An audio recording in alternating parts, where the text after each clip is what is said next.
Hey guys, welcome to TechBase. Today I'm going to show you a short tutorial on how to change country code on Amazon. It's pretty simple, so let's get started. First, go ahead and tap on your account icon at the bottom left of your screen. Tap on English or EN at the top right of your screen. Now go ahead and tap on country or region. Now you can go ahead and select the country that you prefer. You can also scroll down to explore various options. To select a country, go ahead and simply tap on it. Tap on Done to confirm your changes.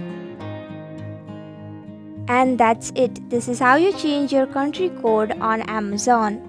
Thank you for watching TechBase. I hope you found this video helpful. If you did, then please hit the like button and comment down if you have any questions or feedback. And if you're new to our channel, subscribe and hit the bell icon so you don't miss our upcoming videos.